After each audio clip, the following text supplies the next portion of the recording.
ஏன்டி வீட்டுக்கு வரவே இல்லை, ரொம்ப நாள் ஆன மாதிரி இருக்கு. நேற்று சாயங்காலமா வந்தோம்க்கா, உன்னை பார்க்கவே இல்லை அப்படின்ட்டு சின்ன பொண்ணுகிட்ட கேட்டேன். எங்கள் அத்தை எங்கே போயிருந்தே தெரியலத்த அப்படின்னா. சரி பேர வந்து பார்ப்போம்னு நினச்சப்ப இருக்கிட்டா, எனக்கும் கால்வலி வச்சுக்கிட்டு வர முடியல. சரி காலையில் போய் பார்த்துக்கிட மட்டும் தான் இப்போ வந்தேன். எங்கே போயிருந்த நீ? அதுவா, அந்த அவன் நம்ம மல்லியா மாமியார் கமலா சிவா அம்மா, அந்த பயலுக்கு நம்ம மீனாவுக்கு பெரிய நத்தனா மாவா ஒருத்தி இருக்கா கெட்டுவோமான்ட்டு மீனா சொன்னா. அவளும் பொண்ணு பார்க்க வர சொல்லிட்டு அழுவோ. சரி நல்ல நாளையா விடுவானே அப்படின்ட்டு தான் எல்லாரையும் கூட்டு போய் பார்த்துட்டு வருமே நேற்று போயிட்டோம். போனவா ஒரு வார்த்தை சொல்லிட்டு போயிருக்கலாம்னாக்கா, அந்த பிள்ளை நீ எங்கே போயிருக்கனே தெரியாம நினச்சிட்டு இருக்கும்ல. ஆமா, நான் எங்கே போயிருக்கனே தெரியலன்னு அந்த அன்னைக்கு தேடி தவச்சிருப்பான்னு நினைக்கியோ. எங்கேயாச்சும் போய் தொலைஞ்சா சந்தோஷம் தான் நினைப்பாவா. அதுவும் போவ மீனா சொல்லிட்டா, என் அத்தனை கறி வீட்டுக்கு போகிறோம், உன் மருமலை கூட்டு தான் ஒன்று இல்லாட்ட ஒன்று எனத்தையா குத்தி விட்டுட்டு இருக்கிறப்ப அவளை கூட்டிட்டு வரதுன்ட்டா. சரி அதுவும் நல்லதான், இவளை கொண்டு போய் உள்ள வச்சோம்னா ஏன் எனத்தையாவது வாயாடுதவங்க பேரில் நல்லா பேசிட்டு கூட சண்டல் தூட்டுருவா அப்படின்ட்டு தான் விட சொல்லாமல் கொள்ளாமல் போயிட்டு போயிட்டேன். அப்படியெல்லாம் சின்ன பொண்ணு நினைக்க மாட்டாக்கா. எத்தியாவா உன்ட்ட ஊர்லலாம் நல்லா பேசுவா, எங்களுக்குள்ளதான் தெரியாம எப்படிப்பட்ட ஆளுன்னு உனக்கு அது சொன்னாலும் புரியாது. அது வாரதுக்கு தான் 8:30 மணி ஆயிடுச்சே. ஏன் அப்பா அவ்வளோ நேரம் ஆயிட்டா? பிறவன் அவா தட்டி இங்கேருந்து கிளம்புதே 2:45, வண்டி கிடைச்சது 3 மணிக்கு. வீட்டில் போய் 4 மணிக்கு தான் இருக்கு. போய் உட்காந்ததே 4 மணிக்கு. அடுத்த வீட்டிலேருந்து கிளம்பில மணி 6:30 ஆயிட்டு. அங்கேருந்து பஸ் ஸ்டாண்டுக்கு வந்து அப்புறம் பஸ்ஸை பிடிச்சி வீட்டுக்கு வரதுக்கு 8:30 ஆயிட்டு. ஆமா ஆமாக்கா, இன்னத்தையும் ஒரு 4-5 மணி நேரமா அது ஆவாத ஒரு இடத்துக்கு போன வரணும்னா. ஆமா அதான் அளவட்டு வந்தாச்சு. முன்ன மாதிரி இல்லை பார்த்துக்கோ. உடம்பு இப்போ எங்கேயும் ஒரு இடத்துக்கு போயிட்டு வரையில தான் தெரியுது எந்த அளவுக்கு வீக்கா இருக்கும்னு. போயிட்டு வந்து எனக்கு என்னென்னு வந்துட்டு அலைச்சலே பிடிக்க மாட்டேங்குது பார்த்துக்கோ. அதை அப்படித்தான்க்கா, நம்ம இப்படி இருந்து பேசிட்டு இருக்க நமக்கு ஒன்றும் தெரியாது. சும்மா ஒரு எப்பவும் போகிற மாதிரி பக்கத்து இருக்க போயிட்டு வந்தால் தான் தெரியுது எந்த அளவுக்கு வயசாயிட்டு எந்த அளவுக்கு நம்ம உடம்பு இப்படி இருக்குங்கிறது. அதெல்லாம் தெரியும் நமக்கு. பழைய தெம்பேரம் போயிட்டா இப்போ நம்மகிட்ட. ஆமா, அதுலேயும் வரும்போது ஒரு பெரிய சண்டையாகி போச்சு பார்த்துக்கோ. என்ன சண்டைக்கா? நாங்கள் ஒரே அடியாக பஸ்ஸை ஏறி பஸ் ஸ்டாண்டுக்கு வந்து இறங்கிட்டோம். ஆட்டோ பிடிச்சி வீட்டுக்கு வர வேண்டியதான் பாக்கி. அப்போ சரசு சொன்னா, ஏன் சித்தி நான் ஏத்த கடையில் போய் என் பிள்ளைகளுக்கு தேங்காய் பண்ணு வாங்கினா பிடிக்கும், நான் போய் வாங்கிட்டு வரேன்னா. அப்போ லட்சுமியும் நானும் போகிறோம்னு சொன்னேன். சரி எல்லாரும் போகிறவள நம்மளும் போய் என்னத்தையும் கடையில் என்னத்தையா வாங்கிட்டு வீட்டுக்கு வருவோம் அப்படின்ட்டு இந்த ரோடை கடந்து போகிறதுக்கு நடந்துக்கிட்டு தான் பார்த்துக்கோ. நாங்கள் 4 பேருமே பார்த்து பயந்து தான் ரோடை கடக்கிறதுக்கு பார்த்துருக்கோம். கடந்து பாதி வந்தாச்சு பார்த்துக்கோ. ஏதோ ஒரு சொட்டப்பைய குறுக்கு சந்துல இருந்து வேகமாக வந்து இந்த பிள்ளை மேலே இடிச்சு தள்ளிட்டான். என்னக்கா சொல்லுதா? இடிச்சு தள்ளிட்டானா? யாரே? வேற யாரு? மல்லியா பிள்ளை தான் கீழே தள்ளிட்டான். ஏம்மா அப்புறம் என்னாச்சு? அவனை சும்மா விட்டியே? நான் அப்படி விட்டுட்டு தேடும் பாரு. நம்ம கூட வந்த பிள்ளைய ஒரு பைக்கில் அடிச்சு தட்டோம்னா வாயை பத்திட்டா வருவேன். நான் கேளாத கல்வி கேட்டேன். அண்ணா திட்டிட்டு இருந்தேன். அந்த அன்னைக்கு அவன் பொண்டாட்டி வந்து ரொம்ப துள்ளிட்டு கிடந்தா. அந்த அன்னைக்கு நாங்கள் பேசிக்கிட்டு சண்டை போட்டு கிடக்கும் நடு ரோட்டில். அப்போ ஒரு போலீஸ்காரி வந்து என்னம்மா என்ன செய்தேன்னு சத்தம் போட்டா. எனக்குன்னா அந்த நேரத்தில் ஒரு மாதிரி நடிக்கிட்டு, எம்மா போலீஸ்காரியில் அப்படி சண்டை போட்டுக்கிட்டு இருந்தா ஏசுவால வைப்பால அப்படின்ட்டு. ஆனாலும் பயத்தை மனசுக்குள்ளே வச்சுக்கிட்டு, ஏமா அங்கே பாருங்க இப்படி இடிச்சு தள்ளிட்டு இப்படி நிற்கா வைக்க அப்படின்னு சொல்லிட்டு நான் ஏசினேன். அந்த இடிச்சு தள்ள சொட்ட பையன் அவன் பொண்டாட்டியும் கீழே விழுந்தாலும் கையை தூக்கி கூட விடலட்டி. அப்படி ஒரு மப்புறப்புல 2 பேரும் இருக்காவோ. ஏன் திமுரு பிடிச்ச பேவுலியே பார்த்துக்கோ. நம்ம ஒரு ஆளை தெரியாம மிதிச்சிட்டாலே ஐயோ மிதிச்சிட்டமே தொட்டு கும்பிட்டு தெரியாம பண்ணிட்டேன்னு அத்தனை தடவை கேட்போம். ஒருத்தி இடிச்சு தள்ளிட்டு 2 பேரும் பைக்க விட்டு கீழே இறங்காம உட்காந்துருக்கோ பார்த்துக்கோ. அந்த அன்னைக்கு இதெல்லாம் அந்த போலீஸ்கார பொம்பளைகிட்ட சொன்னேன், இப்படி இடிச்சு தள்ளிட்டு புருஷன் முண்டாட்டி திமுரு வச்சு பேசாவுமா அப்படின்னு. ஆனா அந்த அதிகாரி பொம்பளை நல்ல பொம்பளை பார்த்துக்கோ. அவ 2 பேருக்கு நல்லா கொடுத்து விட்டா. அவ வந்து பேசுறதுக்கு பேரம் தான். 2 பேரும் பயந்துக்கிட்டு எங்கிட்ட வந்து நாங்க தெரியாம பண்ணிட்டோம் சாரின்ட்டு அந்த சுட்டப்பையை கட்டிட்டு போனா பார்த்துக்கோ. அவனை கூட எதுக்கலாம், அவன் பொண்டாட்டி இருக்கா பாரு. எப்பா லம்பாடி எனக்கா வந்துட்டாட்டி. அப்படி தமக்கு அந்த காலத்துல இருக்காள்வோ. ஒருத்தருக்கு ஒருத்தர் வந்து உதவி செய்யாட்டாலும் பரவாயில்ல, ஒவ்வொருத்தரும் செய்யாம இருக்கணும். நம்மளால ஒருத்தருக்கு ஒரு கேடு வந்துட்டு நான் நமக்கு அப்படி பயமா இருக்கு, ஐயோ நம்மளால இப்படி ஆயிட்டோம் அவங்களுக்கு அப்படின்னு. ஆனா சில சென்மங்க வந்துட்டு இப்படி பிறந்து வளர்ந்துருக்கோம், நம்ம என்ன செய்ய? என்ன மல்லியாக்காவுக்கத்தே அடிபட்டுருச்சு? ஆமா, நீ எப்போ வந்த? நாங்க 2 பேரும் பேசுறது ரொம்ப நேரமா நின்று ஒட்டு கட்டிட்டு இருக்கியோ. என்ன பேசாலும் ஏது பேசாலும் கிளவி திமுற பாரு. என்ன நடந்ததுன்னு நான் கேட்டேன். உடனே ஒட்டு கேட்க அப்படி இப்படிங்க. உன்னை தானே கேட்கேன். அது இல்லத்தே, நீங்க பேசிக்கிட்டு கேளு, என் காதுல விழுந்தது அதான் கேட்டேன். அடி எதுவும் பட்டுச்சோ மல்லியாக்காக்கு? அடியெல்லாம் ஒண்ணும் படல, லேசா கீழே விழுந்து எந்திரிச்சிட்டா அவ்வளவுதான். நான் போய் ஒரு எட்ட பார்த்துட்டு வந்துட்டா. நீங்க சொல்லவும் எனக்கு மனசு கேட்க மாட்டேங்குது. ஒரு எட்டு போய் பார்த்துட்டு இருந்தா எனக்கு நல்லா இருக்கும். ஒன்னும் தேவையில்ல, பேசாடி மூடிட்டு வீட்டுல கடை. இப்படி ஏதாவது சொல்லிட்டு அந்த அன்னைக்கு பறந்துடலாம்னு பாக்கியோ, ஊர் சுத்த கலையலான்னு பாக்கியோ? இல்லத்தே, ஒரு எட்டு போய் மல்லியாக்காவை பார்த்துட்டு தான் வரேனே. அதான் சொல்றோம்னா, நீ போய் பார்த்து கிளிக்க அளவுக்கு அவளுக்கு ஒண்ணும் இல்ல. கடவுளே நல்லா தான் இருக்கா. கீழே விழுந்தா அவளுக்கு அடியெல்லாம் படல. நீ போய் பார்த்து கொசல் விசாரிக்கவங்க பேர்ல அப்படியே அவளுக்கு தேரா போடுறதுக்கு பாக்கியோ? போங்கத்தே, உங்களுக்கு நான் நல்லது செஞ்சாலும் பிடிக்காது. நீ என்னைக்கு நல்லது செஞ்சிருக்க எனக்கு பிடிக்கிறதுக்கு? சரித்தே, நான் பேசணும்னா நீங்க நீ பேச விட்டு அழகு பார்த்துட்டே இருப்பிய, எங்கேயுமே விட மாட்டிய. ஆனா எனக்கு அப்படி இல்லை பத்தியில 1008 வேலை இருக்கு. உங்களை மாதிரி நான் வேலை வெட்டி இல்லாம இருந்தோம்னா நானும் உங்களை பேச வச்சு அழகு பார்த்துட்டே இருக்கலாம். அதனால ஒரு எட்டு மல்லியாக்காவை போய் பார்த்துட்டு இன்னும் போயிட்டு என்ன வந்துருது என்னத்தே? ஏன் நடுமரம்? எத்தையோ பாய். திமுரு பிடிச்சவா எங்கன்னா மட்டவளை கொண்டு வந்து கட்டி வச்சிருக்கானா தெரியல. வீட்லயே அவளுக்கு இருப்பு இருக்க மாட்டேங்குது. வெளியிலேயே நான் அளவிடணும்னு தெரியுதா? ஏதிலேருவா என்னமோ அவளுக்கு நல்லது நினைச்சிட்டு அவள்கிட்ட பார்க்க போற மாதிரி தான். போற வழியில எத்தனை பேரை இழுத்துட்டு போய் கதை வசக்கு உட்கார போறாளோ தெரியல. இங்கேயாச்சும் அளவிட்டுட்டே கிடக்கணும் நெட்ட மாடுக்கு. ஏக்கா வீடுக்கா என்னத்தையே போய் பார்க்க போறோம்கா, பார்த்துட்டு தான் வரட்டுமே. வேலையில இருந்தா முடிச்சிருப்பல்ல. அதுக்கு இல்லட்டி இவ போனமா வந்தமான்னு இருக்க மாட்டா. போன இடம் வந்த இடம்னு உட்காந்துக்கிடுவா. நம்ம எதனாலும் எங்கன்னு எதை வச்சிருக்கான்னு தெரியாம தேடி தட்டழிஞ்சிட்டு இவளை தேடிட்டு நம்ம வாசல பார்த்துக்கிட்டே உட்காந்துருக்க முடியுமா? அன்னைக்கு இப்படிதான் இவன் எங்கேயும் அளவிட போயிட்டாட்டி. டிவியை பார்ப்போம், டிவி சுவிட்ச் போட்டுட்டு ரிமோட்டை திறந்தே காணவே இல்லை. எங்க போச்சுனே தெரியல. காங்கலையான்னு தேடிக்கிட்டே தெரியுது பார்த்துக்கோ. நல்லா வாரா 1 மணி நேரம் கழிச்சு அவளுக்குல இருந்தா வரா. ரிமோட் எங்கன்னு தேடிட்டு கடைசி எங்க வச்சிருக்கா தெரியுமா? அரிசி வாளிக்கு மேல கொண்டு போய் வச்சிருக்கா அடுப்படியில. அடுப்படிக்கு எதுக்கு ரிமோட்டை கொண்டு போனா? டிவி பார்த்தா ஒரு சேனலை வச்சோம் ஒன்னத்தை பார்த்தோம்னு கிடையாது. கையில வச்சுக்கிட்டு டொக்கு டொக்குன்னு நோண்ட வேண்டியது. எங்கனையெல்லாம் போறாலும் அங்கனையெல்லாம் அந்த ரிமோட்டை கொண்டு போய் போட்டு வந்துட வேண்டியது. போன தடவை பெட்ரூம்க்கு அடியில கிடந்தது பத்துக்கோ, தேடி எடுக்கவே பெரும்பாடா போயிட்டு. நான் இப்போ போறா பாரு, போறவா நீ எத்தனை மணி நேரம் கழிச்சு வருவான்னு அவளுக்கே தெரியாது. வீடுக்கா வந்துருவா, வீட்டுல கிடந்து என்ன செய்ய போறா, 2 பேரும் என்ன சண்டை போட்டு தான் கிடப்பியா, எங்கனையும் போயிட்டு வாரா. அதுக்கு இல்லாட்டி கொஞ்சமாவது பொறுப்பு வேணும்ல. எப்ப பார்த்தாலும் அடுத்த வீட்லயே போய் இருந்துக்கிட்டு இங்க எவ்வளவு அப்படி வந்து கிடக்காலாட்டி அந்த அறிவு வேண்டாமா அவளுக்கு? நம்ம வீட்டுக்கு ஒருத்தி வந்து இருக்காளா வைக்காளா, நம்ம அடுத்த வீட்டுல போய் நுழைஞ்சு உள்ளேயே கிடக்கமே, யாரு என்ன நடப்பானே யோசிக்க மாட்டுக்கா. அன்னைக்கு அந்த முனியமா இருக்கா பாரு, தெருவுல ரேஷன் கடை தெருவுல நடந்து போறேன், என்னை பார்த்து சாட பேசிட்டு போறா. மருமக்க மரம் அடக்க துப்புலகல்வோ, தெருவா திரி விட்டுருக்கல்வோ அப்படின்ட்டு போறா. அவ மர்மமா அவ பேச்ச கட்டி வீட்டோட அடங்கி கிடக்கா. அதனால அவ நம்மளை பார்த்து பேச மாதிரி ஆயிடுச்சுல. இப்போ நான் இவளை அடக்கணும்னு தான் பாக்கேன், எங்க அடங்குதா? ஏக்கா முனியம்மாலாம் ஒரு ஆளக்கா, அவெல்லாம் பேசினான்னு அவளை பத்தி எல்லாம் நீ யோசிச்சுக்கிட்டு இருக்க. காலதான் எல்லாத்தையும் பேசிட்டு போதுன்னு விடு. இப்படி கண்டவா பேசலாம் நினைச்சுக்கிட்டே இருந்தோம்னா நம்ம வீட்டுல இப்படித்தான் சண்டை வந்துகிட்டே இருக்கும். ஏவா எதை சொன்னாலும் காதல வேங்காத மாதிரி இருந்துக்கிடும்க்கா. இப்படி என்னத்தையா சொன்னாதான் சண்டை போட்டு நார்வாள்னு அவளை சொல்லுதால்வோ, அதுக்கேற்ற மாதிரியே நீ நடந்துக்கிடுத. வீட்டுல உள்ளவா சரி இருந்தா எம்டி ஊர்க்காரியே பேச போறாள்வோ, சரி இல்லாம இருக்க போய் தான் பேசல்வோ, பேசுக்கு வழி இல்லாம இருந்தா ஏன் பேச போறாள்வோ. சரி வீடுக்கா, நீ ரொம்ப யோசிச்சு டென்ஷன் ஆகாத, வேற தலை சுத்துல கொண்டு போய் வச்சிரும். இவளை பத்தி யோசிக்காம எங்கன்ட்டு 4 கழிது நமக்கு. சரி அவ போனதை விடு, நீ பொண்ணு பார்க்க போனியா, அந்த பிள்ளை எப்படி இருக்கு, சிவாக்கு ஏத்த மாதிரி இருக்கா என்ன, அது நீ சொல்லவே இல்லை. என்னத்தையும் உப்பு தமிழ மாதிரி மாத்திக்கிட்டாவளா, இல்லாட்ட சும்மா பாத்துக்கு மட்டும் வந்துட்டியலா? சே ஒன்றும் மாத்திக்கிட்ட ஒண்ணுமே செய்யல. மல்லியா வந்திருக்கா, நான் சரசி லட்சுமி நாங்க 4 பேரும் போயிருக்கோம். ஒரு 8 பார்த்துட்டு நடிக்க வந்திருக்கோம், அவ்வளவுதான். பிள்ளை எப்படி இருக்கும், சிவாக்கு நல்லா பொருத்தமா இருப்பாளா? பிள்ளை நல்ல பிள்ளை, கலரா நல்லா அழகா இருக்கு, ஆள் ஒல்லியா இருக்கு, கொஞ்சம் சத வச்சா இன்னும் நல்லா இருப்பா. சரி இப்போ உள்ள பிள்ளைகள் பூரா அப்படித்தானே இருக்குவோ, சாப்பிடாம வைக்காம வயிறெல்லாம் ஒட்டி உணர்ந்து போய் தான் இருக்குவோ. ஆமா அவளும் அப்படித்தான் இருக்கா. இப்படி நீ கை நீட்டி அடிச்சுட்டா நீ நல்லாவே இருக்க மாட்டேன். உன் கையில கட்ட முளைச்சு நாசமாத்தான் போவா பாரு. நான் அப்படியே போனாலும் நீ ஒண்ணு எனக்கு பார்க்கண்டா. நான் பாக்கலன்னு உன்னை தெருநாயை விட மோசமா கிடப்ப நீ. உன்னை ஒரு நாட்டு உன்னை நடையாத்தது உனக்கு யாரும் ஒரு சுவார் கூட போட மாட்டாவோ. என் இடத்துல வேற எவ்வளவு இருந்தா உன்னை மிதிச்சே கொண்டுருப்பா. நானா இருக்குன்னு உன்னை உயிரோட வச்சு பாக்கேன். என் நிலைமை அதான், என் இடத்துல எவன் இருந்தாலும் உன்னை என்னைக்கோ கழுத்து நிறுத்து கொண்டிருப்பான். ஏன் நான் அப்படி என்ன செஞ்சோம்னு என்ன நீ கழுத்து கொண்ட அளவுக்கு நான் பண்ணிட்டேன். உன்னை மாதிரி நான் ஊதாரித்தனமா செலவழிச்சிட்டு தெரியுதே. பேதுல போமா நேத்து அந்த பையன் துட்டு அனுப்பியிருந்தா அதுல இருந்து ஒரு 500 ரூபாய் எடுத்துட்டு நான் வெளியில போயிட்டு வரதுக்குள்ள மிச்சம் இருந்த துட்டுல 4500 ரூபாய் கிட்ட அம்புட்டை எடுத்து குடிச்சு கூத்தடிச்சு நாசமாக்கிட்டியே. உன்னையத்தான் கொல்லணும், உன்னையத்தான் நான் கொல்லணும். உன்னை நான் வச்சிருக்கதே தப்பு. நீ என்னத்துக்கு வாழுத பூமிக்கு பரமா, எங்கேயாவது போய் சாவேன். நான் எதுக்கு சாவணும், நீ போய் சாவு. ஏன் நான் செத்துட்டா என் பிள்ளைல எங்கேயாவது கொத்த வேலைக்கு அனுப்பி நீ சம்பாதிச்சு தின்னுட்டு குடிச்சிட்டு அலையலாம்னு பாக்கியோ? நீ நல்ல ஆம்பளை இருந்தா உழைச்சு சம்பாதிச்சு அதுல குடிச்சிட்டு நீ செத்து போனா கேட்கல. ஏன் மாவே உழைச்ச காசு எதுக்கு நீ எடுத்து இப்போ? அந்த பையன் என்ன பாடுபட்டு சீரஞ்சு செங்க சம்தாங்க வேலை பார்த்து ரூபா அனுப்புதான், அது நீ வழியாம எடுத்து குடிச்சிட்டு சீட்டாடிட்டு தெரியுதோ? அதை நான் கேட்கறதுக்கு நீ அடிக்க வேற செய்வேனா? உன்னையெல்லாம் போலீஸ்ல பிடிச்சு கொடுக்காம வச்சு வாழணும்ல. ஏன் பத்தி செருப்பு கொண்டு அடிக்கணும்? ஒரு சமயப்புற பிள்ளை இருக்க, நாளை பிள்ளை அந்த பிள்ளை பெரிய பிள்ளையான போறதுக்கு ஒரு போட்டு தங்க இருக்கா நம்ம வீட்டுல, உன் கட்டையில உணரலாம நீ சுத்திட்டு தெரியுதே. நீதான் இப்படி இருக்க. அந்த பையனாவது உழைச்சு சம்பாதிச்சு அனுப்புதான், அந்த காசையும் குடிச்சு சீரழிச்சிட்டு வந்திருக்கேன். நீ நல்லா இருப்பியா? நாசமா போயிருந்த. ஏன் திரும்ப சொன்னதே சொல்லிட்டு கிடக்காத. ஏன் அவன் தானே அவன் சம்பாதிக்கதான் நான் எடுக்கல, எனக்கு உரிமை இல்லையோ? நீ பேச வந்துட்ட. எனக்கு எல்லா உரிமையும் இருக்கு, நான் அதை எடுக்கத்தான் செய்வேன், சீட்டாடத்தான் செய்வேன், தண்ணி அடிக்கத்தான் செய்வேன். அவன் காசுல எடுத்து குடிக்கணும்னு வெக்கம் இல்லாம சொல்றேன். வெக்கம் கட்டவன நீ அந்த பையனுக்கு என்ன செஞ்சிருக்க? நீ அவன் காசு எடுக்க நீ காலையிலேயே ஏதோ சண்டை நடக்க போலியா லட்சுமிக்கா வீட்டுல? அந்த பையனுக்கு பள்ளியெடுத்துக்கு பணம் கட்டி இருப்பியா? அந்த பையனை நல்ல முறையில படிக்க வச்சிருப்பியா? துணிமணி எடுத்து போட்டிருப்பியா? சாப்பாட்டுக்கு கொடுத்துருப்பியா? நீ என்ன காலத்துல என்ன செஞ்ச? நீ வாட்டுக்கு உழைப்ப, வேலையை பாப்ப, நீ வாட்டுக்கு திம்ப, தண்ணி எடுப்ப, மல்லாந்து கிடப்ப. அப்படிப்பட்ட பையன் உனக்கு என்ன ஏமாவே துட்டு எடுக்க? நான் என் பிள்ளைல வயக்காட்டுல கிடந்து வேலை பார்த்து நஞ்சு நாசம் குழந்தை, அதுக்கப்புறம் என் பிள்ளைல வயக்காட்டை வேலை பார்த்து பள்ளியெடுத்து போய் படிச்சு காசு பணம் சேர்த்தா நாங்க வாழணும். அந்த கஷ்டத்திலேயே வயக்காட்ட வேலையும் பார்த்துக்கிட்டு என் அவன் படிச்சு இன்னைக்கு ஒரு வேலையில இருந்து அவன் பணம் அனுப்புனா நான் கூசாம ஏன் பணத்தை நான் எடுக்கணும்னு சொல்லிக்க வெக்கமால உனக்கு வெக்கம் கட்டவனே. ஏன்னா எதுக்கு பூமிக்கு பரமா வாழதுன்னே தெரியல. ஏன்க்கா என்னாச்சு, சண்டையா படுதிய? வாச்சிட்டு பொண்ணு நேத்து மல்லியாக்கா கூப்பிட்டா ஒண்ணு பொண்ணு பக்கம் ஒரு இடத்துக்கு போயிருந்தோம்ல. 500 ரூபாய் எடுத்துட்டு மிச்ச ரூபா 4500 ரூபாய் கிட்ட அந்த சாமி படத்துக்கு அடியில வச்சிருந்தேன் பாத்துக்கோ. அத்தனை எடுத்து கொண்டு போய் சீட்டாடி குடிச்சிட்டு வந்திருக்கான். ராத்திரி இவன் பாட்டோட இருக்கையிலேயே நினைச்சேன் இவனுக்கு இன்னும் வேலைக்கும் போல 2 நாளா என்ன இத்தனை பாட்டில் வச்சுட்டு உட்காந்துக்காமே நான் நினைச்சேன். கடைசி பார்த்தா என் புள்ள அனுப்பின ரூபாய் எடுத்து இந்த நாய் குடிச்சிட்டு இருந்திருக்கான். அதை கேட்டதுக்கு என்ன அடிக்க வேற செஞ்சுட்டேன். சின்ன பொண்ணு இவன் கையில கட்ட முளைக்க யாமே இப்படி செய்திய? அவங்காரன் உழைச்சு துட்டு அனுப்புதான், எல்லா துட்டையும் இவளே வச்சு சொகுசா வாழுதா. எனக்கு ஒரு 5 பைசா தரமாட்டுக்கா, நான் கொத்தவளை பார்த்து நானே தின்னுக்கிட்டணுமா? அதான் எனக்கு ரூபா கிடைச்சது, நான் எனக்கு பிடிச்ச மாதிரி செலவழிச்சுக்கிட்டேன். பாருங்கனே இந்த மெளா பைய பேச கிடங்க நின்று தானே கேக்கிய. இவன் ஒரு தாப்பனா அந்த பையலுக்கு ஒண்ணுமே செய்ய மாட்டானா? அந்த பையன் உழைச்சு உழைப்பை இவன் எடுத்து இவன் தின்னுட்டு அலையணுமா? இவன் ஒரு நல்ல அப்பனா இருந்தா இவன் உட்கார வச்சு சோறு விடலாம். மறுபடியும் நீ ஏதாவது பேசிக்கிட்டே இருக்காத. நான் எதுக்கு எடுத்தாலும் அமைதியா இருப்போம்னு நினைச்சிட்டு இருக்காத பாத்துக்கோ. அப்புறம் நான் இன்னொரு முகத்தை காட்ட வேண்டி இருக்கும். ஆமா உனக்கு இன்னொரு முறை வேற இருக்கு. அந்த முறையை லட்சணம் மயிரா வச்சுட்டு இன்னொரு முறை எந்த லட்சணத்துல வச்சிருக்கே தெரியல. பொத்திட்டு வீட்டை விட்டு வெளியில போ. நீ வீட்டுல இருக்க கூடாது. நீ வீட்டுல இருந்தா உன்னை வச்சுட்டு ஒரு பொருள் வீட்டுல வச்சிருக்க நீ இல்ல. பித்தளை சாமான் இருந்தா கூட வித்து தின்னு வேலை போயிருவேன். அத்தனை ரம்மி விளாண்டுட்டு பல்ல கட்டிட்டு தண்ணி அடிச்சிட்டு வருவேன். நீ என் வீட்லயே தங்க கூடாது. போய் ஏதாவது சத்திர சவடியில தூங்கி எந்திரிச்சு உன் கொத்த வேலையை பார்த்து தண்ணி அடிச்சுட்டு அங்கேயே நாயோட நாயா கிடந்து பாத்துக்கோ. லட்சுமி பாருங்கக்கா எப்படி பேசியாமனு. அவன் உழைச்ச காசை அவன் எடுத்து திம்பானா? இவனை உட்கார வச்சு அவன் சோறு போடணுமா? அந்த பையனும் என்ன நல்லதா செய்வான்?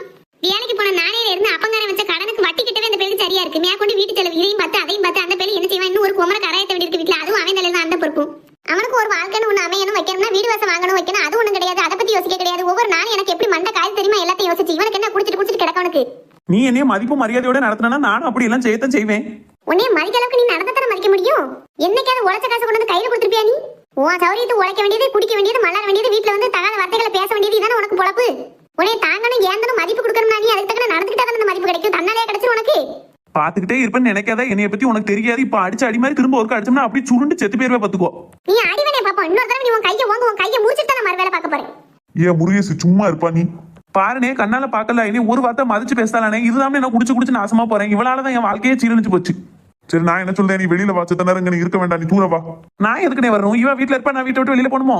இவன் வாடே நின்னு பேச பேச பேசிக்கிட்டே தான் இருக்கணும். அடுத்த அடிதடி சண்டையில போய் நின்ற போது மறுபடியும் சொல்லுதவள போ போய் சேரு. எங்கனையாவது போய் கேடா, என் கண்ணு முன்னே நிக்காத. தான் பூனைக்கு இழைச்சா எலிக்கு சந்தோஷமா, அந்த கதையா தான் நீ பேசிக்கிட்டு இருக்க. பொத்திட்டு போ, சலம்பாம போய் தொட. எங்கனையாவது போய் சேரு. வீதியத்தை விளங்காத பைய. சரி பியாதில இருவான். இப்படி அடிச்சுட்டானே. அவன் நல்லா இருப்பானா? அவன் நாசமா போனான்னு அவன் கை காலெல்லாம் கட்ட முளைக்க எப்படி மிதிச்சுட்டான், எப்படி அடிச்சுட்டான். நல்லாவே இருக்க மாட்டான். இப்ப இந்த மாசம் செலவனா எப்படி சமாளிப்பேன்? இடி விழுந்த பைய இப்படி இடி விழுந்த வேலையை பார்த்துட்டானே. ஏன் லட்சுமி என்னக்கா பாருங்கக்கா என் நிலைமைய. ஒவ்வொரு நாள் இந்த பைய கூட போராட்டமா இருக்கு. என்னைக்குமே இவன் கண்ணுல படாம தான் ரூபாயில வைப்பேன். நேத்து நான் மல்லியா அவசரமா வாங்கக்கான்னு கூப்பிட்ட பத்தியா ரூபாய் பசக்கன்னு எடுத்துட்டு சரியா மறைச்சு வைக்காம விட்டுட்டோம்க்கா. அதை பார்த்து களவாண்டு போயிட்டானாக்கா துட்ட. நாளைக்கு என் பிள்ளை சமஞ்சா போடுறதுக்கு ஒரு கூட்டு தங்க இருக்காக்கா வீட்டுல. இப்படி கட்டையில உடவரத்தை இல்லாத பேலா இருக்கானே. இவனை நான் என்னக்கா செய்ய? இவன்லாம் படுத்துற பாட்டுக்கு இருக்கவா செத்துறவான்னு வருதுக்கா. இருக்கிறத விட போயிடலாமோன்னு தோணுது. சே அப்படி சொல்லாத லட்சுமி. வாழ்க்கையில கஷ்டங்கள் வரத்தான் செய்யும். அதுக்காண்டி இப்படியா சொல்லுவேன்? அவதான் கூறலாம இருக்காவோ. நீ கூறுவாடாரும் இருக்க போய் தான் பொட்ட பிள்ளைய பத்தின கவலை இல்லாம இருக்கு யாருக்குனாலும். நீ இப்படி நான் போறேன் வைக்கணும்னு பேசினப்ப நாளைக்கு அந்த பிள்ளை நிலைமை என்னவோ? அவனும் தான் என்ன செய்வான் சொல்லு. பாவம் அந்த ரெண்டு பிள்ளைகளும் ஒருத்தியை வச்சுதான் நிம்மதியா இருக்குவோ. நம்மளுக்கு நம்ம அம்மா இருக்கா அப்படின்னு. நீ என்னடா இப்படி வார்த்தையில பேசிட்டு இருக்க? முடிய மாட்டுக்குக்கா. ஒவ்வொரு நாளும் இந்த சனியை முடிச்ச பே கூட எனக்கு வாழவே பிடிக்கலவே. மோரையை கண்டாலே எனக்கு எரியத்தான் தெரியுது. இப்படி இருக்கா? எனக்கு எந்த கவலையும் இல்லாம இப்படி சுத்திட்டு தெரியுதானேன்னு எனக்கு எரியுதுக்கா. சரி வீடு. இன்னைக்கு நேத்தா நீ பார்க்க வருஷம் எத்தனையோ ஓடி போச்சு. இத்தனை வருஷத்துல எத்தனையோ பார்த்துட்ட நீ. இதுக்கு முன்னையாவது அவர் தருவாரான்னு பார்த்து அவர் தராம போயிட்டாரேன்னு ஏமாந்து அழுதுகிட்டு இருப்ப. இப்ப கடவுளேன்னு அவனுக்கு ஒரு நல்ல இடத்துல வேலை கிடைச்சு அதை பார்த்து அந்த பிள்ளை அனுப்புது பணத்தை. இனி அவன் அனுப்புது பணத்தோட எங்க வைக்கணுமோ அப்படி வச்சு ரூபாய் எடுக்க பாரு. நல்ல முறையில வச்சு ஒரு இடம் பொருள் வாங்கி அவனுக்கும் பிள்ளைக்கும் சேர்க்க பாரு. இந்த மனுஷன் என்னைக்கு உள்ள கதை தானே. இவரெல்லாம் நினைச்சு அழுதுகிட்டு இருக்காதே. ஆமாக்கா, அந்த அண்ணன் எப்பவும் இதே மாதிரிதான் இருப்பாவ. இன்னைக்குன்னு போட்டு நீங்க ஏன் போட்டு வரதெல்லாம் கேக்கிய? மனசு கேட்க மாட்டேங்குது சின்ன பொண்ணு. 4500 ரூபாயை ஒரே நாள்ல வச்சு விளாண்டு குடிச்சு கூத்தடிச்சிருக்கானே சின்ன பொண்ணு. அந்த துட்டுக்கு என்னமெல்லாம் செலவழிச்சிருவேன் சின்ன பொண்ணு. நான் ஒரு மாசம் செலவை நான் பாத்துருவேன். இப்ப இந்த மாசம் செலவுக்கு நான் என்ன செய்வேன்? என் பிள்ளைகிட்ட நான் சொல்ல முடியுமா? இப்படி ஆயி போச்சுப்பா எனக்கு திரும்ப அனுப்புன்னு சொல்ல முடியுமா? அந்த பேருக்கும் எவ்வளவோ செலவு இருக்கும். அதையும் வச்சுக்கிட்டு தான் அவன் அனுப்புதான். இப்ப அவங்ககிட்ட சொல்ல முடியுமா? உங்க அப்பா எடுத்து குடிச்சிட்டான்னு சொல்ல முடியுமா? அந்த பேர் வேலை பார்த்து அனுப்புறதே பெரிய விஷயம். பாவம் அந்த வயசுல எந்த பேர் இப்படி பார்க்க குடும்பத்தை. அந்த பேர் அப்படி நாயாச்சும் ஆகுது அந்த குடும்பத்துக்காண்டி. சரி விடுங்கக்கா, வீட்டு செலவுக்கு கூட குறைய. ஆனாலும் நானாலும் 1000 2000 தாரேன். உங்களுக்கு எப்போ முடியுதோ அப்ப தாங்க. அதுக்குன்னு இப்படி அழாதியக்கா. உங்க மூஞ்சி முறைச்சாலும் கூட பாத்துலாம், சிரிச்சாலும் கூட பாத்துலாம் போல. அழுவும் போது பார்க்கவே முடியலக்கா. ரொம்ப கொடூரமா இருக்கு. இப்பதான்க்கா கொஞ்சமாவது பார்க்க மணிக்கு ஒரு மணிக்கு வாங்கிட்டு நல்லா இருக்கு. உனக்கு என்ன பார்த்தா எப்படி தெரியுது? இவ்வளவு தூரம் அவ புலம்பிக்கிட்டு கூட கொஞ்சம் வெந்த புள்ள வேலை பார்த்தோன்னு பாத்துட்டியோ? ஏன் சின்ன பொண்ணு நீ வேற. அவளையே மனசு வருத்தத்துல இருக்கா. நீ என்னடா எரித நெருப்புல கூட கொஞ்சம் எண்ணெய் ஊத்துற மாதிரி பேசுவ. சும்மாக்கா இப்படி ஏதாவது காமெடியா சொன்னாவது அந்த மூஞ்சியை மாத்திர மாட்டவளான்னு தான் சொன்னேன். நான் நினைச்ச மாதிரியே மாத்திராவ. இழிஞ்சுக்கிட்டே இருந்தா நல்லாவாக்கா இருக்கா மூஞ்சி. பாரு உன் மாமியா உன்னை அப்படி சொல்லிட்டா இப்படி சொல்லிட்டா நீ வந்து அழுவல. அப்ப நான் இப்படி சொல்லுதேன் பாரு. ஏக்கா என்னக்கா சின்ன பிள்ளை மாதிரி சண்டை போடுதியா? சரி அது இருக்கட்டும். நம்ம இங்கனே நின்றுக்கிட்டோம்னா கூட கொஞ்சம் அந்த அண்ணன் செஞ்சதையே திரும்ப திரும்ப பேசி பேசி நீங்களும் ப்ரெஷர் ஆயிட்டு இருப்பீங்க. வாங்க அப்படியே மல்லியாக்கா வீடு வரைக்கும் போயிட்டு வருவோம். மல்லியா வீடு வரைக்கா? அங்க எதுக்கு இப்போ? ஏக்கா என் மாமியார் தான் சொல்லிக்கிட்டு இருந்தது மல்லியாக்கா நேற்று கீழே விழுந்துட்டாவலாம்ல. அப்படியா? ஆமா சின்ன பொண்ணு. பைக்குக்காரன் கீழே தள்ளிட்டான் பாத்துக்குவானா. அடியெல்லாம் ஒன்றும் படல. கீழே விழுந்துட்டா. நான் ஒரு எட்டு போய் பார்க்கணும் தான் நினைச்சிட்டு இருந்தேன். பிள்ளையில பள்ளியிடத்துக்கு அனுப்பிட்டு இவ வேலைக்கு போனதுக்கு அப்புறம் போய் ஒரு எட்டு பாப்போமே நினைச்சிட்டு இருந்தேன். பிள்ளையில பள்ளியிடம் போச்சு. இவ வேலைக்கு போறதுக்கு பைக்ல நிக்காத. இவ 2 பேரும் சண்டை போட வச்சா அங்க வரைக்கும் கேட்டுது. அந்த அன்னைக்கு தான் 2 பேரும் குடுக்குன்னு ஒடியாந்த என்னமா சண்டை நடக்க போலையே அப்படின்னுட்டு வந்து பார்த்தா லட்சுமி அழுதுட்டு நிக்க அம்பிட்டுக்கான ரூபாய் எடுத்துட்டு போயிட்டாருக்கா அப்படின்னுட்டு. சரிக்கா நடந்து போச்சு. அது அப்படியே விடுங்க. வாங்க நம்ம அப்படியே மல்லியாக்கா வீடு வரைக்கும் போவோம். வீட்டுல இருக்க அந்த நினைப்பே திரும்ப திரும்ப வரும். நிம்மதியாவே இருக்காது. செத்து அங்க போய் இருந்து பேசிட்டு வருவாங்க. சரி எனக்கும் என்னன்னு தான் இருக்கு. வீட்டுக்குள்ள இருக்கையிலேயே அந்த துட்டை எடுத்துட்டு போயிட்டாரா வச்சுட்டாருன்னா திரும்ப திரும்ப தோணும். அப்படியே போயிட்டு வந்தாலும் கொஞ்சம் மனசு கொஞ்சம் நல்லா இருக்கும். வாரேன் நானும். வாங்க போவோம். இந்த பாக்கிய வீட்டுல புது டிவி வாங்கியிருக்காங்களா ஜம்பா? ஆமாக்கா என்கிட்டயும் பீட்டிட்டு கிடந்தா. எவ்வளவுக்கா? அது தெரியல சாந்தி. நல்ல புது டிவியா, பெரிய டிவியா, செவர்ல மட்ட மாதிரி வாங்கியிருக்கா பாத்துக்கோ. அவகிட்ட ஏற்கனவே புது டிவி தானக்கா இருந்தது. இப்ப செவர்ல மட்டத்துக்குன்னு வாங்கியிருக்காளோ? ஆமா பிறகு நம்மகிட்ட தான் காசு பணம் இல்லாம என்ன செய்யலாம் ஏன் செய்யலாம தடவி காலம் கழிச்சிட்டு இருக்கோம். அவளுக்கு கிடைக்க காசை எங்க கொண்டு போய் தள்ளன்னு தெரியாம இப்படி உனக்கு மேல ஒண்ணு வாங்கிட்டு கிடக்கால்வோ பாத்துக்கோ. அதை சொல்லுங்க. என்ன சாந்தி உன் கூட்டாளி எல்லாம் குரூப்பா இங்கே போறாள்வோ? ஏன் குரூப்பா? அடே சரசக்கா லட்சுமி அக்கா சின்ன பொண்ணு 3 போறாவளோ? எங்க போறாங்க? ஏக்கா நீங்க பேசிக்கிட்டு நான் வந்துருது என்ன? ஏக்கா ஓடுறது பாத்தீங்களா? எதுக்கு ஓடுதா தெரியுமா? எதுக்கு சம்பா? நீ அத்துக்கு நான் காத்து கிடந்து பீடிச்சுனா அவளோ 2 பேரும் எங்க போனாலும் தேடிக்கிட்டு இப்போ அவளோட பார்த்துட்டா பத்தியில போய் எங்க போனியா என்ன ஏதுன்னு அத்தனையும் கேட்டாதான் அவளுக்கு நிம்மதியா இருக்கும். அதுக்கு தான் அப்படி ஓடுதா. அப்படியா? இவளுக்கு எவா வீட்டுல என்ன நடக்கு எவா என்ன செஞ்சான்னு தெரிஞ்சுக்கிட்டாட்டா தூக்கமே வராது போல. ஆமாக்கா எல்லாரும் நம்மள மாதிரி எந்திருவாள்வல. நம்ம கதை உண்டு நாம உண்டுன்னு இருக்கோம். அதை சொல்லு. நமக்கெல்லாம் அடுத்த வீட்டு கதை பேசவோ அடுத்தவன் என்ன செஞ்சா ஏன் செஞ்சான்னு கேட்கவோ பார்க்கவோ பிடிக்கவே செய்யாத. அதெல்லாம் பிறவிலேயே வரணுக்கா. இந்த சாந்திக்கெல்லாம் அந்த புத்தி சுட்டு போட்டாலும் வராது பார்த்துக்கோங்க. அது உண்மைதான். ஏன் சின்ன பொண்ணு? ஓ என்ன சாந்தியக்கா? 3 பேரும் சேர்ந்துட்டு எங்க போறீங்க? மல்லியா வீடு வரைக்கும் போய்கிட்டு இருக்கோம் சாந்தி. அப்படியா? நானும் வரேன்க்கா. ஆமா நேத்து நீங்க 2 பேரும் எங்க போயிருந்தீங்க? நானும் கிட்டத்தட்ட 2-3 மணி நேரம் பார்த்துட்டே இருந்தேன். ஆளையே காணல. எங்கக்கா போனீங்க? அது வேற ஒண்ணும் இல்ல சாந்தி. மல்லியா மவனுக்கு ஒரு இடத்துல பொண்ணு அமைத மாதிரி இருக்கு, பொண்ணு பார்க்க போறேன் வான்னு சொன்னா. சரின்ட்டு நாங்களும் கிளம்பி போனோம். பாத்தீங்களா என்னையும் ஒரு வார்த்தை கூப்பிட்டுருக்கோம் அந்த மல்லியாக்கா. நானும் வந்துருப்போம்னாக்கா என்னை மட்டும் விட்டுட்டு போயிட்டு எல்லாரும். அப்படிலாம் இல்ல சாந்தி, அவசர அவசரமா கிளம்பணுமா, சரி 2-3 பேர் போதும் அப்படின்ட்டு போய் இதுவும் பொண்ணு பார்க்க மாதிரி பெருசா ஃபங்க்ஷன் மாதிரிலாம் ஒண்ணுமே வைக்கல. போய் ஒரு சும்மா தெரிஞ்ச வீட்டுல போய் பார்த்துட்டு வந்த மாதிரி பார்த்துட்டு வந்திருக்கோம். இருந்தாலும் ஒரு வார்த்தை சொல்லியிருக்கலாம். ஆமா இப்ப எதுக்கு மல்லியாக்கா வீட்டுக்கு போறியா? நேத்து போயிட்டு வரும்போது கீழே வந்துட்டாமா. கீழே வந்துட்டாவளா? ஆமா அதான் போய் ஒரு பார்த்துட்டு என்ன செய்யல எதை செய்யலன்னு கேட்டுட்டு வருமான்ட்டு போறோம். நான் வரேன்க்கா. 4 மணி எங்க டூருக்கா வரோம்? நானும் வரேங்கிய. ஏன் நீ சேர்ந்தானே போற? நேத்து நீ தானே இவ்வளவு காணும் காணும் ரெண்டு புலம்பிட்டு கிடந்தா. எனக்கும் கீழே இருந்து மல்லியாக்காவுக்கு என்னாச்சு ஏதாச்சும் பார்க்கணும்னு இருக்காது. அதான் நான் வரேன்னு சொல்லியே. உனக்கு என்ன? சரி சரி வந்து தொலைங்க. ஒரு பிரச்சனை நெடுமாடு. இந்த நெடுமாடு சேர்ந்தானே போகுது. என்னமோ நான் வரது மட்டும் தான் கதை கேட்க வர மாதிரி சொல்லுவா. அம்மா இந்த ஆஸ்பத்திரிக்காவது போயிட்டு வரலாம்னா குறுக்கு வலி நோவுதே. மல்லியா வாங்கக்கா. ஏன் மல்லியா அப்படி படுத்திருக்கா? கெதியா இல்ல? ஆமாக்கா ஒரு படியா வருது, கெதியாவே இல்ல. சே நேத்து இப்படி கீழே விழாம இருந்தா அப்படி ஆயிருக்காது. ஆமா எங்க இருந்து வந்தாமே தெரியல. அந்த ஆள் இப்படி எடுத்து தள்ளிட்டானே. இதுக்கு தான் போகும்போது கூட 2 பேரை கூட்டு போகணும். என்னையும் ஒரு வார்த்தை கூட்டுனீங்கன்னா உங்களுக்கு இப்படி அடிபட விட்டுப்பேனா? ஏன் 4 மணி அவளுக்கு முன்னாடி நீங்க வண்டியில போய் வந்திருப்பீங்களோ? நான் ஏன் வண்டியில போய் விழ போறேன்? இல்லக்கா ரொம்ப அக்கறையா சொன்னீங்களா அதான் கேட்டேன். உள்ள போய் விழாம கையை பிடிச்சு இழுத்துப்பேன். அதுக்காண்டி நானே உள்ள போய் விழணும்? உனக்கு மனசு பூரா என்ன எங்கேயாவது கொண்டு புதைக்கிறங்க மாதிரி தான் இருக்கும். எனக்கு மட்டும் இல்லக்கா, நீங்க யார் யார் வீட்டெல்லாம் எமத்திட்டு விடுவீங்களோ எல்லாருமே அப்படிதான் இருக்கும். எல்லாரும் நினைக்கிறதெல்லாமா நடந்துருது. சூராப்பா சின்ன பண்ணி உன்ட்டெல்லாம் பேசவே இல்லை. நான் வந்தது மல்லியா கிட்ட பேசுறதுக்கு. அவட்ட பேசி நான் போறேன். வந்துட்டா. சரி மல்லியா கெதியாலனா அப்படியே படுத்துக்கிட்டே இருந்தா செய்யாருமா? வாங்கி ஆஸ்பத்திரி போயிட்டு வருவோம். போகணும் தக்கா நினைச்சேன். குறுக்கெல்லாம் வலிக்கு எனக்கு நட்டமா இருக்க கூட முடியல. என்னன்னு போயிட்டு வருவோன்னு தான் அப்படியே படுத்து கிடக்கேன். ஏன்க்கா சிவாவை கூட்டு போயிட்டு வந்துக்கலாம்ல? சிவாவுங்க அவன் என்ன எந்திக்கிற சின்ன பொண்ணு மேல மாடியில போய் தூங்காமனு நினைக்கேன். பொழுது அன்னைக்கு அந்த லேப்டாப்ல கிடக்காம பத்தி தூக்கமே சரியா அவனுக்கு கிடையாது. அதான் அவன் தூங்கட்டுமேனு விட்டுட்டேன். ஒத்தையில போகவும் ஒரு மாதிரி இருக்கு, அதான் படுத்து கிடக்கேன்.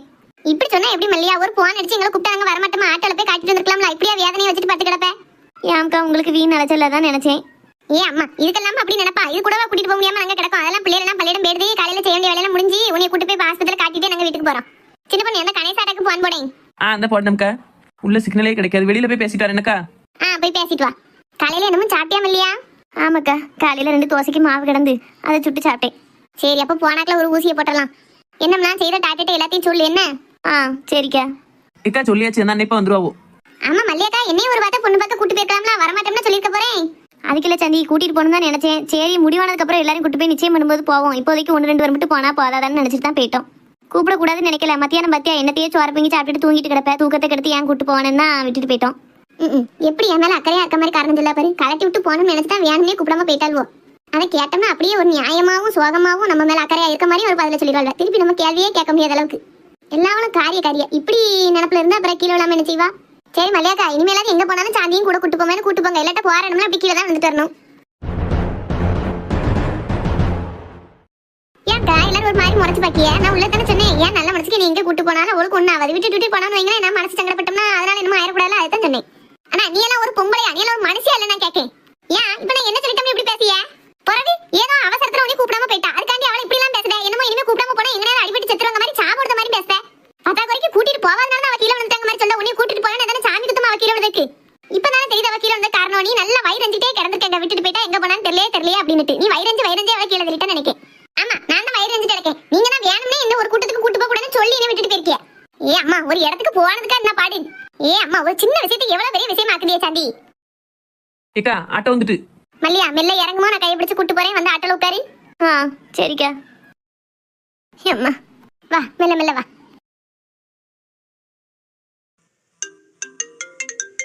ஃபோன் அடிக்கி. ஹலோ. இல்லைங்க அதெல்லாம் ஒன்றும் வேண்டாம். இல்லைங்க இப்போ எதுவும் தேவைப்பட்டா திரும்ப கான்டாக்ட் பண்ணிட்டோம் சரியா? ஓகே. மணி 10:45 ஆயிட்டா. எப்பா காலையில் விடும்போதே கம்பெனி கால். நல்லா தூங்கிட்டேன். ரொம்ப நாளைக்கு அப்புறம் நிம்மதியான தூக்கம். நேற்றை விட்டு ஃபோன் பேசிட்டு எப்போ தூங்கணும்னே தெரியல. இப்போ என்ன செஞ்சுக்கிட்டு இருக்காளோ, எந்திரிச்சிட்டாலோ எந்திக்கலையோ தெரியல. அண்ணனுக்கு ஒரு பான் போட்டு மத்தியானம் வர சொல்லிடுவோம் அம்மாயிட்ட பேசுக்கு. கொஞ்சம் விட்டாலும் அப்படியே நாள் தள்ளிக்கிட்டே போயிடும். ஹலோ என்ன? சொல்லு சிவா.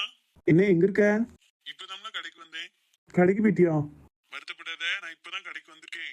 இனி மத்தியானம் சாப்பிடுறதுக்கு வீட்டுக்கு தான் போகணும். போறதுக்கு முன்னாடி வீட்டுக்கு வந்து அம்மாட்ட பேசிட்டு போறேன் சரியா?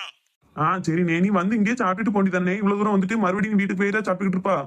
சரி, அது அப்போ பார்ப்போம். எனக்கு நேரம் இருந்ததுன்னா சாப்பிடுவேன், இல்லட்டா நேரா வீட்டுக்கு போயிருவேன். சரியா? சரிண்ணே, நான் போய் அம்மாட்ட சொல்றேனே அண்ணன் மத்தியானத்துக்கு வரான் அப்படின்னு. அதெல்லாம் ஒண்ணு சொல்லாத. அப்புறம் அம்மா நான் வாரேன்னு எதிர்பார்த்துக்கிட்டு என்னமெல்லாம செஞ்சு வச்சிருவா. சும்மா இரு. சரிண்ணே, சொல்லல. நீ கிளம்பி வா. சரில வைக்கேன். ஒரு வழியா நம்மளும் லவ் பண்ணி ப்ரொபோஸ் பண்ணி சக்சஸ் ஆயிருச்சு. இனி அண்ணன் அம்மாட்ட சொல்ல வேண்டியதான், அம்மா போய் பொண்ணு கேட்க வேண்டியதான், கல்யாணம் முடிக்க வேண்டியதான். சரி, இதையே நினைச்சுக்கிட்டே தான் 2 நாளா கழியுது நமக்கு. கீழே போய் வேலையில பாப்போம். எம்மா, இங்கேயும் ஆளை காணல. இந்த அம்மா எங்க தான் போறாமா? இப்போ எங்கயாச்சும் சொல்லாம போயிருந்தா நம்ம தேடிக்கிட்டே கிடக்க வேண்டியிருக்கு. சரி, போய் குளிச்சுட்டு வந்து சாப்பிடுவோம். வந்த பிறகு என்னன்னு கேட்க வேண்டியதான். அம்மா மல்லியா அச்சத்தை இரு, நான் போய் வெண்ணி வச்சு கொண்டாரே, மாத்திரை போடு. சரிக்கா. எத்தே வாங்க. எப்போதிய எல்லாரும் வந்திருக்கே போல. வாங்க எல்லாரும் இருங்க. அம்மா ஏன் அப்படி படுத்திருக்கா? எம்மா, எங்கம்மா போயிருந்த? ஏன் அப்படி படுத்திருக்க? ஒன்றும் இல்லைப்பா, லேசாக காய்ச்சடிக்க மருந்துவா, அதான் போய் ஊசி போட்டு வரேன். மல்லியாக்கா நேற்று கீரை விழுந்துட்டு வந்ததுல மேல்கால் தான் வலிக்கினியே, இப்போ காய்ச்சடிக்கிங்க, காய்ச்சல் மாடிக்கி. என்னக்கா சொல்றியா? எங்க அம்மா கீழே வந்துட்டாளா? இவா ஒருத்தியம்மா என் பிள்ளைக்கு தெரிஞ்ச வருத்தப்படுவானா என்ன ஏதுன்னு கேட்டு சங்கடப்படுவான்னு சொல்லாம இருந்தா. எம்மா சொல்லுமா என்னன்னு. சிவா. என்னத்தே ஆச்சு? எங்க அம்மா கீழே வந்துட்டாலோ? ஆமாப்பா, உனக்கு தெரியாத, அம்மா சொல்லிருப்பான்லாம் நான் நினைச்சேன். நேற்று நாங்கள் உனக்கு பொண்ணு பார்க்க விஷயமா ஒரு ஊருக்கு போயிட்டு அந்த அன்னைக்கு வந்துகிட்டு இருந்தோம். வார வழியில நாங்கள் அக்கம் பக்கம் பார்த்து தான் வந்தோம். அப்படி இருந்தும் ஒரு பைக்குக்காரன் பார்க்காம வந்து இடிச்சிட்டான். இது பைக்குக்காரன் எடுத்துட்டானா? ஆமா, ஆனா அடியெல்லாம் ஒன்றும் படல, கீழே விழுந்துட்டா பத்தி, அதான் கொஞ்சம் குறுக்கு வலிக்கு அப்படின்னு சொன்னா. சரின்ட்டு எல்லாரும் கொண்டு போய் ஊசி போட்டு வந்திருக்கோம். இனி ஒன்றும் பயப்படாண்டா, ஊசி போட்டுருக்காங்க பத்தி அருண் மாத்திரை போட்டு வச்சானா சரியா போயிடும். நீ ஒன்றும் பதறாது என்னப்பா. ஏம்மா, ஏம்மா என்கிட்ட சொல்லவே இல்லை நீ? நேற்று நைட்டு நீ எங்கேயோ போயிட்டு வரும்போதே நான் கேட்டேன், ஏன் ஒரு மாதிரி இருக்க, என்னமும் செய்தா என்கிட்ட சொல்லி தான் நேரே போய் ஒரு ஊசி போட்டு வந்திருக்கலாம்ல. அவன் யார் அந்த வண்டிக்காரன்? நம்பர் பத்தியா சொல்லு, நம்ம போய் போலீஸ்ல சொல்லட்டும். சரி, அதெல்லாம் ஒன்றும் வேண்டாம்ப்பா, போலீஸ்க்கெல்லாம் ஒன்றும் போக வேண்டாம், சின்ன பிரச்சனை தானே. ஏம்மா, நீ என்கிட்ட நேரத்தையே சொல்லியிருந்தா நேரத்தையும் நீ ஆஸ்பத்திரிக்காவது கூட்டு போயிருப்போம்லாமா? இவ்வளவு நேரம் வழியை வச்சுட்டு வீட்டுல கிடந்தா வீட்டுல நாதியத்தவ மாதிரி இப்படி இருப்பியா நீ? அதுக்கு இல்லைல்ல, உன்ட்ட சொன்னா நீ பயந்துருவேன்னு நினைச்சு தான் சொல்லலை நான். இனி இப்படி இருக்காதம்மா, பயந்துருவே பயப்பட மாட்டேன்னா நீ என்னத்தை யோசிக்க? எதா இருந்தாலும் என்கிட்ட சொல்லி பழகு பார்த்துக்கோ. சரிப்பா, இனி சொல்லுவேன். சிவா. எட்டு பயப்படுறதுலாம் ஒன்றும் இல்லைம்மா, அவளுக்கு ஊசி போட்டு பற்றி அருண் மாத்திரையை போட்டு நல்லா தூங்கி அடிச்சானா சரியாயிடுவா. சரி தே. நான் போய் வெண்ணி வச்சு கொண்டாரேன். இந்த பையன் என்ன பொண்ணு பக்கக்கு அம்மா போனவனு தெரிஞ்சும் ஒண்ணுமே சொல்லாம இருக்கான். அப்போ அந்த பிள்ளைக்கு இவனுக்கும் ஒத்து வரலையோ, வேண்டான்னு விட்டுட்டானோ? என்ன கதைன்னு ஒன்றும் தெரியலையா? இவியில விட்டு தான் கேட்க சொல்லணும். நம்ம கேட்டோம்னா இப்போ என்னன்னு பின்னாடியே 4 மணி வந்து கேட்க ஆரம்பிச்சிரும். அவனை தனியாக கூட்டும் பேச முடியாத. இவியில போன் அடிச்சு என்ன ஏதுன்னு கேட்க சொல்லணும். இந்த பேட்டை நாக்கே பேசி என்ன ஏதுன்னு